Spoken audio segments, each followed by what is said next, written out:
अस्सलाम वालेकुम जी। अभी अडयाला जेल में अलकादर ट्रस्ट केस की समाअत है। हम अडयाला जेल जा रहे हैं, खान साहब से मुलाकात भी होगी वहां पर, लेकिन मुलाकात तो तब होगी जब मुझे अंदर जाने दिया जाएगा। अब देखते हैं क्या करते हैं। रिसेंट भी मैं आपको बताऊं कि पिछली समाअत या उससे पिछली समाअत के ऊपर मुझे नहीं जाने दिया गया। क्या कहा गया कि आप जाकर पॉलिटिकल बात करते हैं, फिर वो खान साहब का सेम मौकफ आप आकर बाहर प्रेस कॉन्फ्रेंस करते हैं, मीडिया को बताते हैं, लिहाजा आपके जाने के ऊपर पाबंदी है। अगर आपने जाना है, खान साहब से सियासी बात नहीं करनी, आकर मीडिया पर बात नहीं करनी, तो फिर हम आपको अलाउ करते हैं।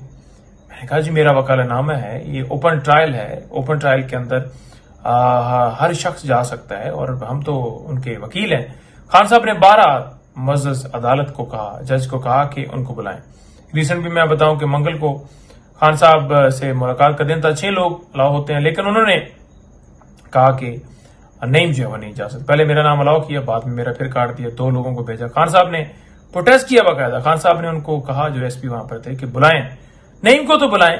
इसी तरह से वो कहते रहते हैं कि दीगर जो वकला हैं, मेरे 200 से ज्यादा केसेस हैं, तो मैंने मुख्तलिफ वकला से मिलना होता है, मुख्तलिफ शहरों के वकील हैं, तो लिहाजा आप कदगन के एक तो आपने तादाद जो है मुलाकातों की वो कम कर दी है, दूसरा ड्यूरेशन जो है, टाइम जो है, लिमिट जो है वो कम कर दी है, और तीसरा आपने तादाद जो है वो भी कम कर दी है। तो लिहाजा उसमें ये चल रहा है। अब देखते हैं क्या करते हैं। सेकंड अलकादर ट्रस्ट केस के अंदर आखिरी गवाह के ऊपर क्रॉस एग्जामिनेशन है। आखिरी गवाह जो है ये नैब की तरफ से है। इसके बाद हमारे गवाह की लिस्ट दी जाएगी और उसके बाद फाइनल आर्गूमेंट्स और फिर फैसला। तो मैं आपको बताना चाहता हूं कि जितने गवाह इस अलकादर ट्रस्ट केस के अंदर पेश हुए हैं, एक ने भी खान साहब या बीबी साहब के ऊपर फाइनेंशियल बेनिफिट का इल्जाम नहीं लगाया, बयान नहीं दिया उनके खिलाफ। दूसरे नंबर पर बात यह है कि परवेज खटक हो, जुबैदा हो, आजम खान हो, किसी गवाह ने खान साहब के खिलाफ स्टेटमेंट डायरेक्टली वो नहीं दी जो उन्होंने केस बिल्ड किया था, जो बनाया था, जो एक नैरेटिव बना रहे थे।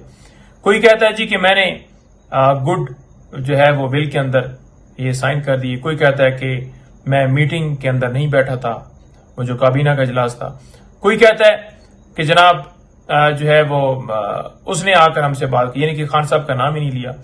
तो जितने गवाह पेश हुए वो इसी तरह से खान साहब के ऊपर जो इल्जाम लगाया गया था उस हवाले से किसी ने भी गवाही नहीं दी, क्योंकि सच जो है वो कभी छुपता नहीं है और इसी वजह से सच जो है वो सामने आता है।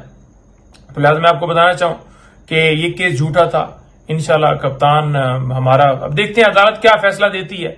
आपको पता है लिखे लिखाए फैसले आते हैं, डेफिनेटली सजा के बारे में ही फैसला उनको भिजवाया जाएगा कि आप जाकर सजा सुना दें, लेकिन केस के अंदर कोई जान नहीं है। पैसे मलक रियाज के थे जो सुप्रीम कोर्ट के अकाउंट में आए और सुप्रीम कोर्ट से हुकूमत पाकिस्तान को चले गए। अलकादर जो ट्रस्ट बनाया गया था वो एक गुडविल के अंदर, खान साहब आपको पता है कि उन्होंने शौकत खानम बनाया, उन्होंने नवल यूनिवर्सिटी में, दीगर उन्होंने इतने अपनी जिंदगी के अंदर काम किए, अच्छे काम किए, तो वो जो है मजहब के हवाले से बहुत ज्यादा कंसर्न रहते हैं और वो इस्लामी तालीमात जो है वहां पर जो बच्चे हैं वो हासिल करते हैं। तो इस बात की भी तकलीफ है कि ये क्यों बना, उसमें वो मालिक नहीं, वो ट्रस्टी हैं खान साहब और बीबी साहब। वो एग्रीमेंट तो देखें, उसके अंदर कहीं पर जिक्र नहीं है कि ये नाम इनके नाम के ऊपर जायदाद है या ये बेच सकते हैं, बल्कि वो अगर अलकादर जो ट्रस्ट है वो जो जिस मकसद के लिए बनाया गया, अगर वो खत्म होता है तो फिर भी ये किसी और ट्रस्ट को जाएगी।